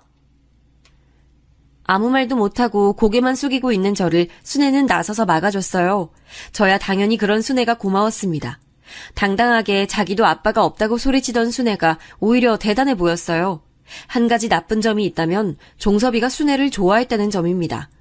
종섭이는 안 그래도 저를 놀리기 바쁜 친구였는데 자기가 좋아하던 순애가 저를 두둔하니 노골적으로 괴롭혔어요. 그 당시 시기가 시기인 만큼 사실 다들 넉넉하게 살던 시절은 아니거든요. 지금이야 다들 어느 정도 사니까 문제가 없지만 그때는 다 같이 가난하던 시절이었습니다. 만약 여러분 중 저와 나이가 비슷하신 분들은 다 이해하실 거예요. 아무튼 그런데 그래도 제가 나온 학교는 다 부모는 있더라고요. 부모 없는 서러움을 저는 만 10세가 되기 전부터 알게 됐습니다. 여자애인 순애가 저를 막아주는 것도 당연히 한계가 있었죠. 그래서 꾹 참다가 정도가 심해진 어느 날 종섭이와 대놓고 교실에서 싸우게 됐습니다. 그런데 그러지 말아야 했어요. 종섭이와 싸움은 사실 체급 차이가 너무 커서 싸운 게 아니고 제가 일방적으로 당했다고 해야 하는 게 맞습니다. 어릴 때는 또 유난히 제가 몸이 약했기 때문에 종섭이는 겨우 얼굴에 상처 하나가 났을 뿐이었죠. 반면 저는 말 그대로 온몸이 상처였어요. 그렇게 교실을 뒹굴던 우리의 싸움이 어느 정도 정리되고 선생님은 종섭이 아버지와 우리 보육원 원장님을 학교로 부르셨어요. 4대 독자 우리 아들을 네가 뭔데 감히 때려? 너 뭐야? 부모도 없는 게 어디서 우리 아들한테 손을 대? 우리 아들 잘생긴 얼굴에 이게 뭐야? 아니 원장님, 보육원 애들 관리 이 정도밖에 안 되는 거예요? 진짜 너무 실망이에요. 이런 식이면 저희가 지원 더 못해드려요. 너무 실망이에요. 죄송합니다. 뭐하고 있어? 빨리 죄송하다고 해. 죄송합니다. 다시는 종섭이 안 때릴게요. 종섭이 부모님은 저를 보고 굉장히 많이 비난하셨어요. 그게 지금 거의 60년이 지났는데도 아주 생생하게 기억이 날 정도랍니다. 괴롭힌 것도 때린 것도 다 종섭이고 일방적으로 놀림을 당한 사람은 저예요. 그런데 모든 어른은 종섭이를 감쌌습니다. 담임 선생님도 물론 종섭이 편이었고 제가 지내던 보육원 원장님도 대놓고 저한테 사과하라고 강요하셨어요. 이 사건 이후로 저는 더 사람을 믿지 못하게 됐습니다. 유일하게 저에게 손을 내민 순애에 대한 애정만 깊어지는 계기가 됐어요. 원장님은 보육원에 와서도 저한테 제정신이냐고 화를 크게 내셨습니다. 알고 봤더니 종섭이네가 잘 살았다고 했잖아요. 그래서 보육원에 지원해주고 있었더라고요. 원장님은 저 때문에 보육원 지원이 끊길까봐 두려웠던 거예요. 그래서 저 이후에는 보육원에서도 저는 눈엣가시가 됐습니다. 서러움을 느낄 새도 없었어요. 학교에서도 보육원에서도 소외당하던 저를 유일하게 챙겨준 어른은 바로 순애 어머니였습니다. 어머 정수야 괜찮니? 연고라도 바르자. 이리 와. 다음날 순애가 저를 이끌고 간 곳은 바로 자기 집이었어요. 순애도 결코 잘 사는 집은 아니었습니다. 하지만 제 눈에는 보육원보다 훨씬 좋아 보였어요. 그날이 제가 순애 어머니를 처음 본 날이었습니다. 처음 봤는데도 어찌나 살갑게 맞아주던지 몰라요. 이미 순애에게 얘기를 많이 들었다고 어머님은 제 이름을 부르며 친절하게 대해주셨어요. 원장님도 그리고 선생님도 모른 척하고 오히려 뭐라 했던 제 상처들을 순애 어머니는 정성껏 돌봐주셨습니다. 그리고 보육원에서 단체 생활을 하느라 제대로 씻지도 못했던 저를 화장실에서 씻게 해주셨어요. 항상 배고픈 상태로 있었던 저에게 밥을 차려주셨는데 아직도 그 맛이 기억이 날 정도로 맛있었습니다. 밥다운 밥을 먹어봤던 게 그날이 처음 같아요. 그렇게 저는 순애와 순애 어머니에게 정서적으로 많이 의지하게 됐습니다. 학교에서 그리고 보육원에서 제대로 된 애정을 받지도 못했으니까요. 그나마 다행인 것은 바로 제가 그렇게 종섭이와 다투고 난 이후에 다른 애들은 저를 건들지 않았다는 사실이었습니다. 어쨌든 제가 건들면 가만히 있지 않다는 사실을 보여준 것이었으니까요. 국민학교를 지나 어느새 중학교까지 갔는데 저는 중학교도 졸업하지 못했습니다. 왜냐하면 보육원 원장이 자기 마음대로 중학교 중퇴를 시켰거든요. 보육원은 성인이 되면 나가야 했기 때문에 어떻게든 저를 이용하려고 했습니다. 그래서 학교에 보내지 않고 보육원 일을 시켰어요. 저는 중학생 때 그래서 보육원에서 어린 친구들을 씻기거나 혹은 청소하고 말 그대로 직원이 하는 일을 하기 시작했습니다. 학교에도 못 갈 정도로 일했으니 당연히 순애를 보는 것도 힘들었어요. 그런 저를 순애가 직접 보러 오기도 했습니다. 정수야, 힘들면 내가 같이 일할게. 나 안 그래도 아이들 좋아하잖아. 아니야, 내가 할 수 있어. 순애 너까지 아니래도 괜찮아. 순애는 심지어 와서 제 일을 같이 도와줬어요. 학교 끝나고 다른 친구들과 놀지도 않고 저한테 와서 같이 이불 빨래하고 장난감 정리를 하곤 했습니다. 그런 순애가 고맙기도 하고 미안하기도 했어요. 몇 년의 시간이 흘러 드디어 저도 성인이 되어 보육원에서 나오게 됐습니다. 사실 우리 보육원에서는 성인이 되면 마을에 있는 공장에서 일하곤 했어요. 하지만 저는 그러지 못했습니다. 왜냐하면 그 공장은 바로 종섭이 아버지가 하던 공장이었거든요. 제가 중학교 중퇴를 하면서 저는 종섭이와 있었던 갈등이 점차 사라졌습니다. 일하느라 힘들기도 했고 시간이 많이 지나기도 했으니까요. 그런데 종섭이와 종섭이 부모님은 아니었나 봅니다. 갈 곳이 없던 제가 공장에서 일하려고 찾아갔더니 종섭이 아버지는 저를 단번에 알아보셨어요. 우리 아들 때린 놈이 어딜 여길 와? 우리 아들이 어떤 자식인 줄 알아? 너 같은 고아는 전혀 모르겠지만 우리 아들은 4대 독자라고. 저를 과연 기억할까 싶었는데 당연히 기억하더라고요. 그 공장이 유일하게 지역에서 숙식도 되는 곳이고 큰 곳이라 일자리를 구하기 좋았거든요. 아쉽지만 저는 거기서 평생 일할 수 없게 된 것이었습니다. 그런데 문제는 그게 아니었어요. 공장에서 일하지 못해도 다른 곳에서 일할 수 있잖아요. 당장 보육원에서 나왔으니 갈 곳도 없던 저는 눈에 보이는 모든 가게를 들어갔습니다. 보육원 출신이라는 것을 말하며 일자리를 구했어요. 처음엔 몇 가게에서 받아줬습니다. 심부름하고 잡일을 하는 대신 돈을 조금씩 받았어요. 그런데 며칠이 지나면 사장님들이 그만 일하라고 하더라고요. 무슨 일이냐고 물어도 대답을 제대로 해주지 않았습니다. 그때 순애 어머님이 저에게 귀띔을 해주셨어요. 아무래도 박 사장 눈에 네가 단단히 거슬렸나 보다, 정수야. 그래도 기죽지 마. 저러다 말겠지라고 생각해. 그래야 네가 편해. 순애 어머니가 말씀해 주신 대로 종섭이 부모님은 제가 마음에 들지 않으셨나 봐요. 물론 종섭이도 그렇고요. 그래서 아무리 가게에서 정식으로 일하려고 해도 자꾸 회방을 놨습니다. 돈이 없어서 겨우 구한 돈으로 여관에서 지내곤 했어요. 그러다 나중엔 진짜 한 푼도 있지 않아 길거리에 나앉게 될 정도였습니다. 그런 저를 구제해준 것은 또 순애와 순애 어머니였어요. 둘이 자기에도 협소한 집이었고 제가 남자라서 성별이 달라 곤란했을 텐데 저에게 구원의 손길을 보내주셨습니다.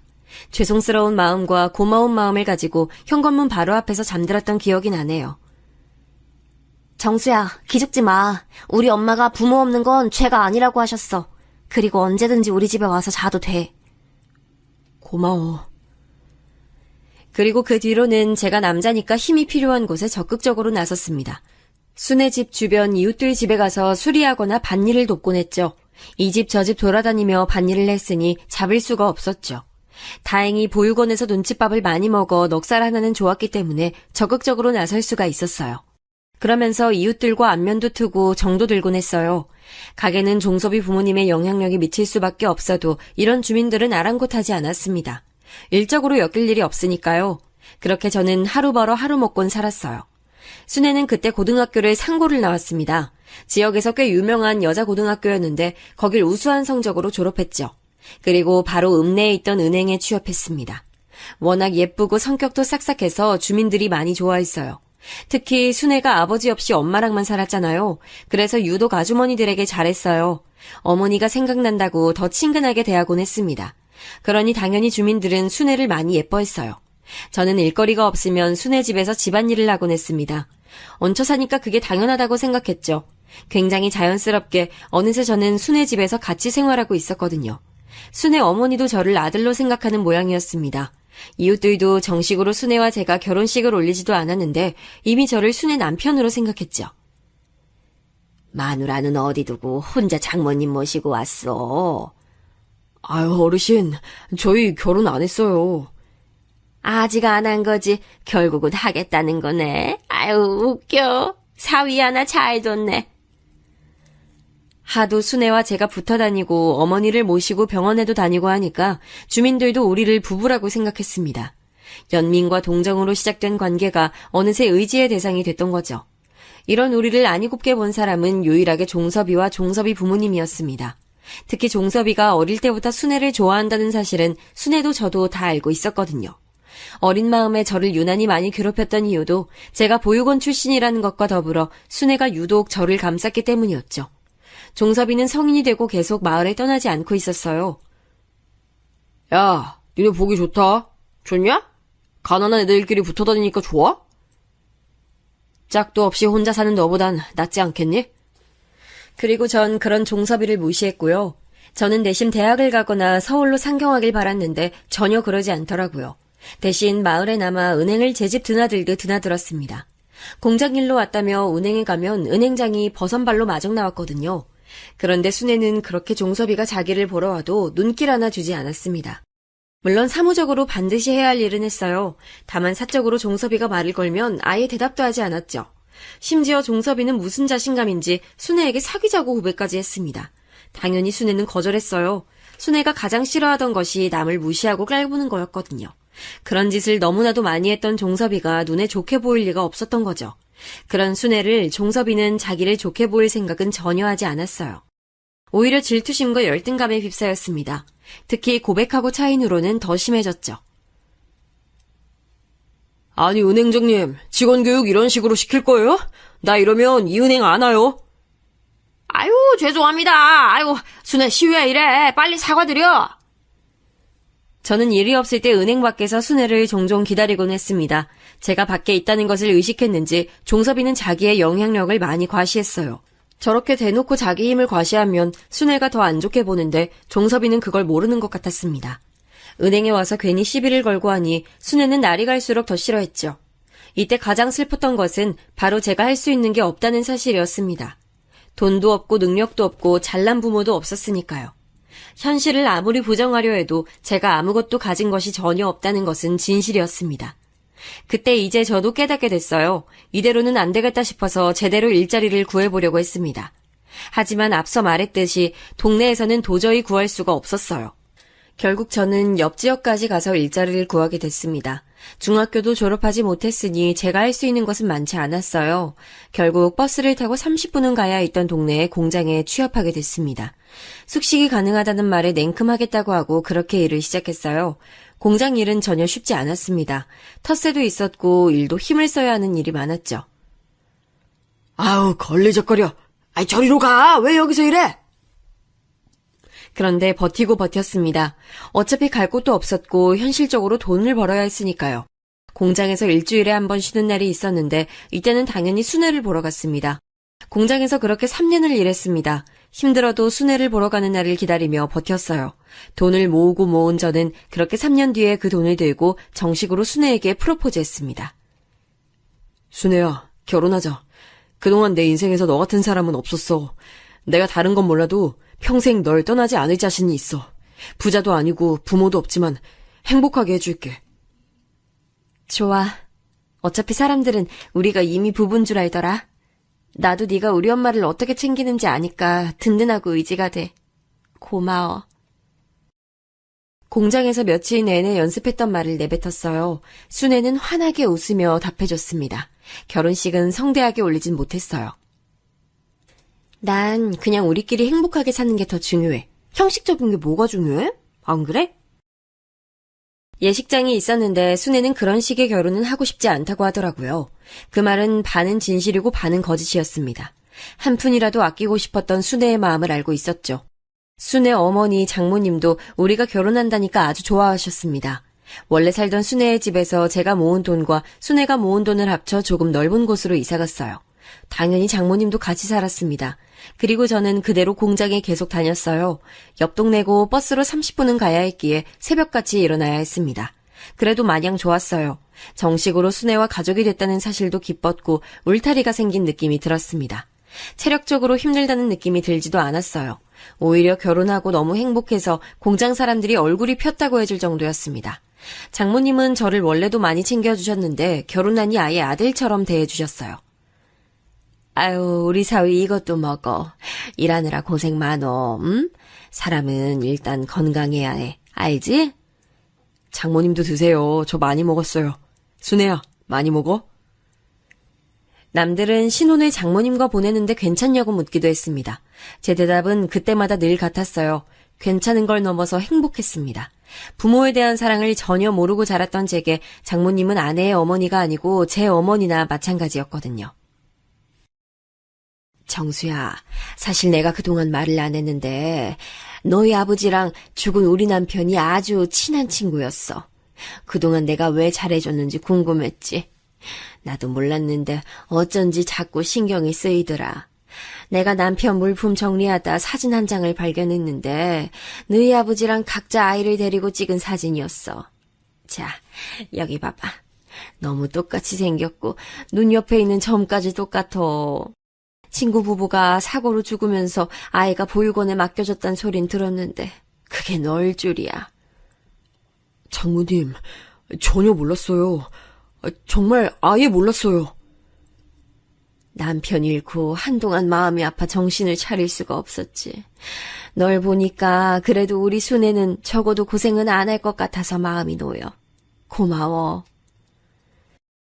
장모님이 어느 날 장인어른 제사를 지내고 저를 따로 불러서 하신 말씀은 충격적이었습니다. 알고 봤더니 순애 아버지와 우리 아버지가 친한 친구였다고 하더라고요. 장모님이 건네주신 사진을 보고 저는 눈물이 왈칵 나왔습니다. 아버지는 저와 정말 똑같이 생겼더라고요. 이런 식으로 아버지를 볼 수 있어서 얼마나 감동이었는지 몰라요. 결혼하고 1년이 지났을 무렵이었습니다. 우리 부부에게도 드디어 아기가 찾아왔어요. 아기가 생겼다는 말을 듣고 너무 기뻐서 웃느라 입이 귀에 걸려 있었습니다. 직원들이 무슨 좋은 일이 있냐고 물으면 너무 신나서 아기가 생겼다고 소리치곤 했었죠. 매일 밤 잠들기 전에 순의 배를 쓰다듬으며 다른 건 바라지 않으니 건강하게만 태어나달라고 얼마나 빌었나 모릅니다. 다행히 아이는 아무런 문제 없이 아주 건강하게 태어났어요. 순애는 심지어 출산의 고통도 길지 않았습니다. 진통 없이 병원에 도착하고 바로 아기를 낳아서 장모님과 제가 얼마나 기뻤는지 몰라요. 그렇게 태어난 아이는 딸이었습니다. 아이의 이름은 순애와 제 이름을 합쳐 정애라고 지었어요. 정애가 태어나고 아버지가 된 저는 막중한 책임감이 생겼습니다. 원래도 순애와 장모님을 책임져야 한다는 책임감이 있었는데 아이까지 생기니 그 맘이 훨씬 커졌어요. 와중에 순애는 이제 결혼도 했으니 미래를 그려보자고 하더라고요. 그러면서 내심 제가 검정고시를 치길 원했습니다. 여보, 난 당신하고 오래 행복하게 살고 싶어.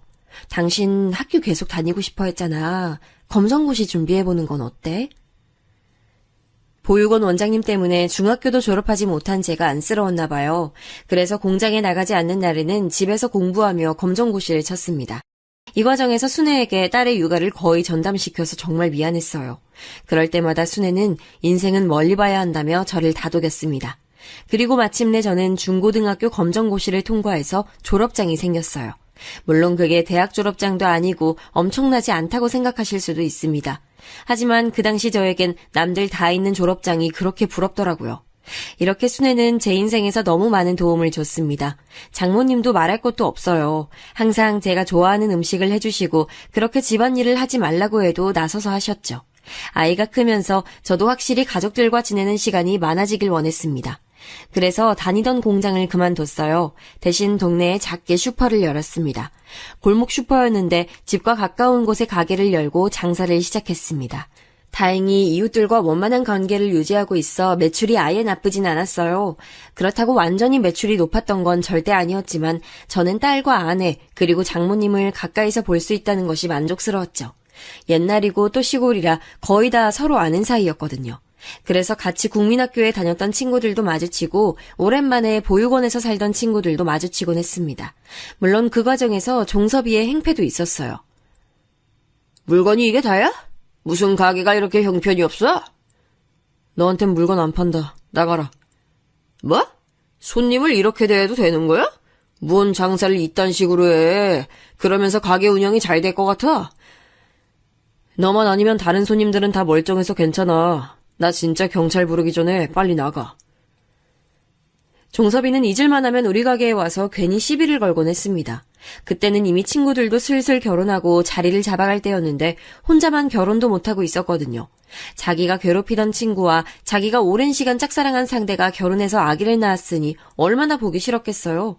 저도 그 열등감을 모르는 건 아니었습니다. 하지만 이제 저는 가정에 있는 사람이었고 제가 아니면 우리 가족을 누가 지키겠어요. 그래서 적당히 받아치기도 했습니다. 그리고 사실 종섭이는 그렇게 심한 행패는 부리지 않았어요. 다 서로 아는 사이고 하니까 본인 이미지도 걱정됐겠죠. 그래서 그것도 몇 년이 지나며 수그러들었습니다. 아이를 데리고 장모님을 모시고 순애와 넷이 부산 여행을 가기도 했어요. 슈퍼 문을 닫고 같이 차를 타고 갔는데 너무 재밌었던 기억이 납니다. 그때 찍은 사진도 아직도 제 보물이에요. 이 부산 여행은 우리 가족에게 큰 의미거든요. 왜냐하면 저 여행이 우리 넷이 처음이자 마지막으로 같이 갔던 여행입니다. 가기 전까지는 아주 좋았어요. 가서 아이한테 입히옷도 새로 사고 옆집 아주머니께 자랑도 했죠. 슈퍼에 오는 단골들께 며칠간 집을 비운다고 말하면서 행복해서 빵실빵실 웃었던 기억도 납니다. 그도 그럴 게 우리 가족 넷은 한 명도 바다를 실제로 본 적이 없었어요. 정혜야 아직 어려서 그렇다 쳐도 저와 순애 그리고 장모님은 평생을 이 시골에서 살았으니 볼 일이 없었습니다. 여행 한번 가보지 못한 장모님을 보니 가슴이 아팠어요. 그래서 하루라도 빨리 호강시켜드리고 싶었죠. 하필 우리가 자란 지역이 충청도 내륙이라 바다를 보기 쉽지 않았어요. 그렇게 설레는 마음을 가지고 저 멀리 부산까지 가게 됐습니다. 와, 바다다. 너무 예뻐, 여보. 데려와줘서 진짜 고마워. 드디어 바다를 내 눈으로 본다. 와, 나 지금 진짜 행복해. 당신이 행복하다니까 다행이다. 장모님, 이리 오세요. 우리 정혜랑 같이 사진 찍어요. 저도 그렇고 순애도 그렇고 처음 보는 바다에서 아이처럼 기뻤어요. 순간 순애가 표정을 찡그릴 때도 있긴 했는데 의아해서 쳐다보면 다시 웃고 있어서 그냥 넘겼습니다. 부산에서 바다도 실컷 보고 맛있는 것도 많이 먹고 다시 고향으로 돌아와서는 일을 열심히 했어요. 한번 여행을 다녀오니 또 가족끼리 가고 싶더라고요. 그래서 살면서 이런 우리끼리 추억을 많이 만들고 싶었습니다. 슈퍼 운영 시간도 늘리고 예전처럼 이웃들에게 혹시 일손이 필요하면 말하라고 했어요. 그렇게 돈을 모으고 있었습니다. 순애는 딸을 임신하고 나으며 은행을 그만뒀어요. 그래서 집에서 장모님과 같이 아이를 키우고 슈퍼에서 저를 돕곤 했습니다. 순애와 저는 그 흔한 부부싸움도 하지 않았어요. 아내는 워낙 현명한 사람이라 저와 의견이 대립하지도 않고 가만히 듣고 있으면 다 맞는 말이었습니다. 제가 너무 아내를 사랑해서 사실 싸우고 싶은 마음도 들지 않았죠. 그렇게 부산 여행을 다녀오고 1년도 지나지 않던 어느 날이었습니다. 아니, 사장님, 빨리 와. 어떻게 사모님 쓰러졌어? 지금 그거 할 때가 아니야, 이 사람아. 그날은 마침 옆집에서 밭일을 도와달라고 했던 날이에요. 그래서 슈퍼는 순애에게 맡기고 밭일을 돕고 있었습니다. 일당이 높아 좋았거든요. 그렇게 이웃들과 담소를 나누며 일하고 점심까지 먹었던 기억이 나요. 슬슬 다시 일하려고 하는데 저 멀리서 아는 주민이 달려오더라고요. 그러면서 저보고 아내가 쓰러졌다고 외치며 빨리 오라고 다급한 소리를 했습니다. 그 다음엔 정신이 없어서 기억이 나지 않아요. 병원으로 달려갔고 의사 입에서 암이라는 소리가 나왔던 것만 기억납니다. 현실을 믿고 싶지 않아 몇 번을 물어봤는지 몰라요. 의사는 이미 말기고 살 날이 얼마 남지 않았다고 했습니다. 선생님, 제발요. 수술하면 가능성이 있지 않을까요? 돈은 얼마든지 낼게요. 제발요, 살려주세요. 이미 암이 전시두로 퍼졌습니다. 이건 수술해도 가망이 없어요. 차라리 집에서 남은 생 편안히 보내시는 게 환자에게도 좋습니다. 아직 나이가 젊은데 안타깝네요. 그때 순애의 나이는 30살이었습니다. 아직 정혜는 학교에 입학하지도 않은 아주 어린 나이였어요. 너무나도 젊은 나이에 말기암이라니 믿기지 않았습니다. 장모님은 순애가 암에 걸려 얼마 남지 않았다는 소리를 듣고 쓰러지셨어요.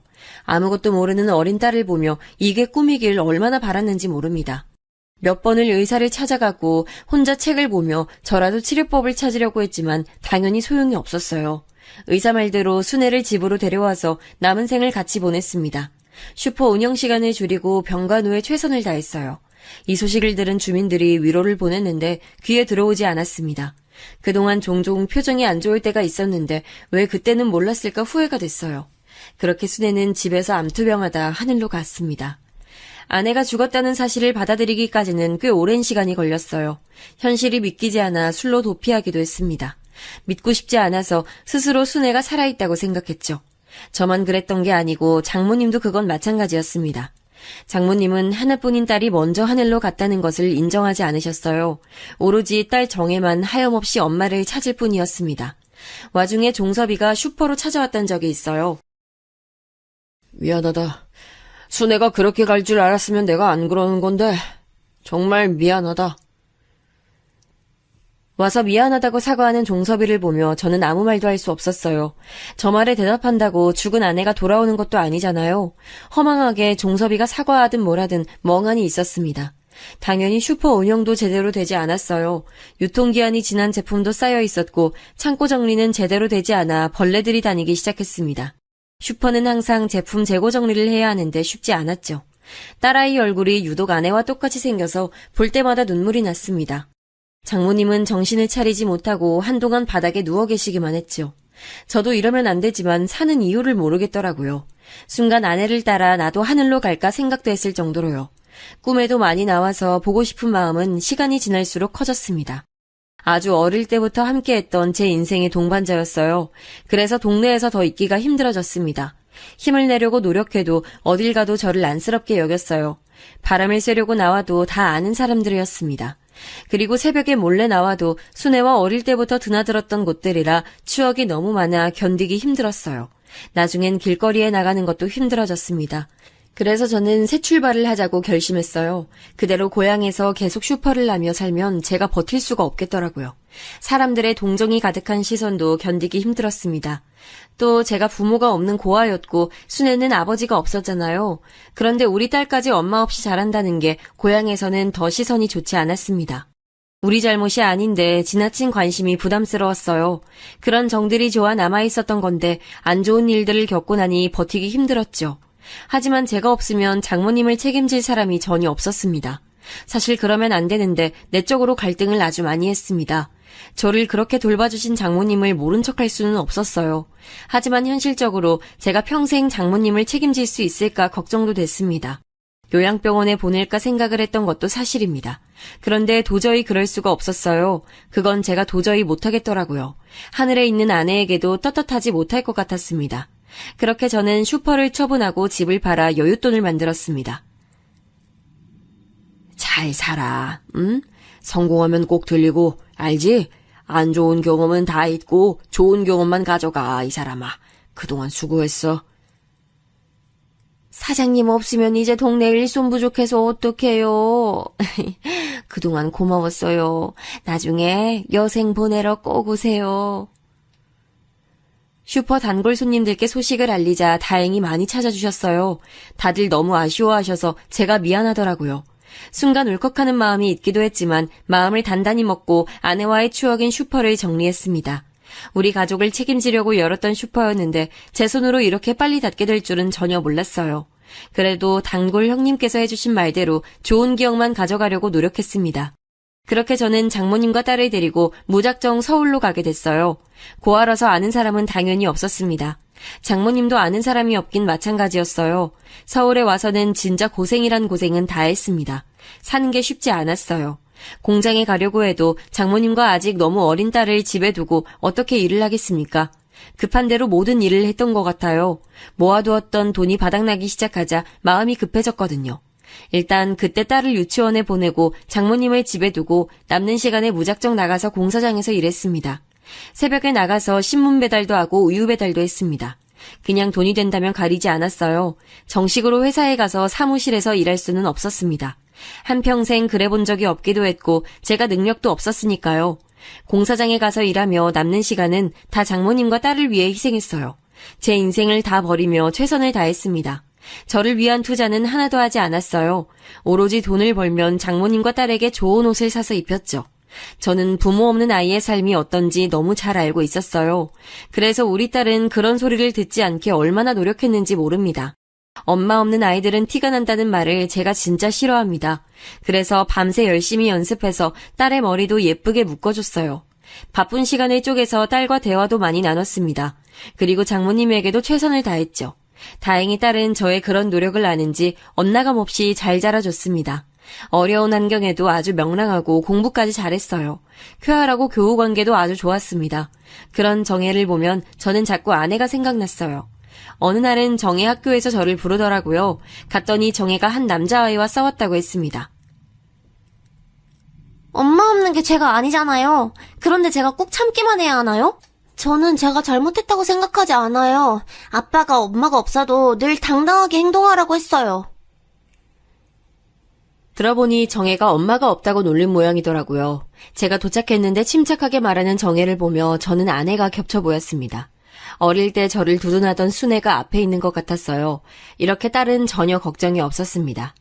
정혜는 아주 잘 자라줬어요. 제가 공부를 못했기 때문에 절대 딸에게 공부로 부담을 주지는 않았습니다. 사실 엇나가지 않고 잘 자라주는 것 자체가 저한텐 고맙더라고요. 그런데 딸은 공부로 이름을 날렸습니다. 특히 고등학교에 진학하기 전에는 중학교 담임선생님이 저를 부르셨어요. 정혜가 공부를 진짜 잘해요. 그래서 명문고등학교에 입학하라고 했는데 계속 싫다고 하네요. 혹시 무슨 일이 있을까요? 본인은 계속 집 바로 앞에 있는 일반 고등학교에 진학한다고 고집이 있어요. 담임 선생님은 성적이 우수한 정혜가 전국적으로 유명한 고등학교에 진학하길 원하셨어요. 그런데 저는 정혜가 왜 그 제안을 거절한 건지 이유를 너무 잘 알았습니다. 바로 현실적으로 경제적인 문제와 또 장모님 때문이었죠. 돈이야 제가 잠을 포기하고 인생을 포기해서 만들면 되는데 제가 돈을 벌러 나가면 장모님은 오로지 정혜가 돌봤거든요. 본인은 그게 걱정이 됐던 거겠죠. 아니야. 물론 할머니랑 아빠가 걱정되는 마음도 있어. 근데 명문고에 가서 적응하지 못할 바엔 그냥 집에서 편하게 다니고 싶어. 아빠가 나한테 미안한 마음을 가질 필요는 전혀 없어. 기어코 자기의 뜻이 그런 거라며 오히려 저를 위로하는 정혜를 보고 얼마나 마음이 아팠는지 모릅니다. 그렇게 정혜는 진짜로 집 바로 앞에 있는 학교에 진학하게 됐어요. 그리고 정혜가 학교에 갔을 때는 제가 장모님을 돌봤고 정혜가 밤에 학교에서 돌아오면 대리운전하러 나갔죠. 나중엔 그것조차 딸에게 너무 미안한 마음이 들더라고요. 어떻게 보면 오로지 제 욕심으로 장모님을 집에서 모시는 거잖아요. 장모님을 돌보고 정혜를 키우느라 여윳돈이 정말 하나도 없었습니다. 그래서 한 푼이라도 아끼려고 사람을 쓰지도 않았어요. 중간에 전세 사기로 돈을 날리기도 했고요. 그렇게 인생을 살다 보니 어느새 제 옆에는 오로지 장모님과 딸만 남았어요. 주변에 아는 사람이라곤 전혀 없었습니다. 직장에 다니는 것도 아니라 인간관계라는 게 전혀 없었죠. 인간은 사회적 동물이라던데 저는 전혀 사회적인 활동을 하지 못하고 있었습니다. 씁쓸한 마음도 있었고 외로운 감정도 당연히 사람이니까 들었어요. 그래도 그럴 때마다 하늘에 먼저 간 아내를 생각했습니다. 너무 외롭고 힘들 때는 같이 여행 갔던 사진을 봤어요. 그런 식으로 견디고 견뎠습니다. 그랬더니 제 인생에도 조금씩 좋은 일이 일어났어요. 딸은 일반고에 진학해서 아주 좋은 성적을 유지했습니다. 해준 것도 없고 남들 다 아는 고액과에도 시켜주지 못했는데 미안하고 고마웠어요. 그리고 무려 서울에 있는 아주 유명한 대학교에 4년 장학생으로 입학했습니다. 뿌듯하고 미안하고 대견한 마음이 들었어요. 그리고 가서도 착실하게 공부해서 좋은 성적으로 졸업해서 바로 대기업에 들어갔습니다. 정혜를 생각하면 제 인생의 보물이라는 생각이 들어요. 제가 현실이 힘들어도 웃게 되는 이유였습니다. 그리고 그 직장에서 지금 사위를 만나 결혼까지 하게 됐어요. 결혼할 때 사실 저는 속으로 걱정을 정말 많이 했습니다. 혹시라도 훌륭한 딸에게 제가 누가 될까 얼마나 걱정했는지 몰라요. 이렇게 착하고 똑똑한 딸을 혼자 키우셨다니 진짜 대단하세요. 아유, 아닙니다. 우리 딸 잘 부탁드려요. 아내도 있었으면 좋았을 텐데요. 상견례 자리에서 걱정했던 것과 달리 사도는 아주 좋으신 분들이셨어요. 심지어 정혜의 시아버지는 변호사였습니다. 좋은 집안에 시집을 보내니 뿌듯한 마음이 들었죠. 결혼식 날에는 눈물이 나오는 걸 참느라 힘들었습니다. 결혼식 전에는 혼자 아내 묘지에 갔다 오기도 했어요. 그러면서 오랜만에 고향에 방문했는데 옛 생각이 나더라고요. 혹시나 하고 제가 자랐던 보육원을 방문했던데 그때 계셨던 원장님은 이미 돌아가신 후였습니다. 물어봤더니 교통사고로 돌아가셨다고 하더라고요. 통쾌하거나 좋은 마음은 안 들었습니다. 그러면서 예전에 살던 집도 들리고 그 전에 순애와 장모님이 둘이 살던 집도 들렀어요. 마지막으로 우연히 종섭이의 소식도 들었습니다. 종섭이는 결국 결혼하지 못했다고 하더라고요. 그러면서 혼자 위암에 걸려서 병원 신세를 지고 있다고 하던데 왠지 모를 씁쓸함이 들었습니다. 그렇게 고향 방문을 마치고 시간이 꽤 흐르고 난 뒤 일이 하나 터졌습니다. 장모님은 저를 알아보지 못했어요. 네, 장모님이 치매에 걸리셨어요. 처음엔 그냥 단순히 잘 까먹으시고 순애를 자꾸 찾으셨습니다. 그때는 외로움에 사무친 줄 알았죠. 어렸을 때 장모님이 반찬을 되게 많이 만들어주셨거든요. 그래서 제가 똑같이 맛을 내려고 시장에서 고사리 같은 나물을 사와서 만들었는데 도저히 그 맛이 나지 않았습니다. 혼자 열심히 이것저것 재료를 추가해도 그 맛이 안 났어요. 그런데 치매라는 병이 정신이 오락가락하잖아요. 그걸 그대로 부엌에 놓고 잠들었는데 새벽에 장모님이 반찬을 다 만들어 놓으셨더라고요. 그리고 또 기억을 못하시고 순애 이름을 부르며 그리워하셨죠. 내가 반찬했는데 먹어봐. 아이 맛없어도 한번 들어봐. 자네 요즘 고생 많지? 근데 우리 순애는 어딨나? 우리 순애가 이 반찬 참 좋아하는데. 장모님, 이런 모습이 반복되니 저도 마음이 참 아팠습니다. 그때부터 장모님은 치매가 더 심해졌습니다.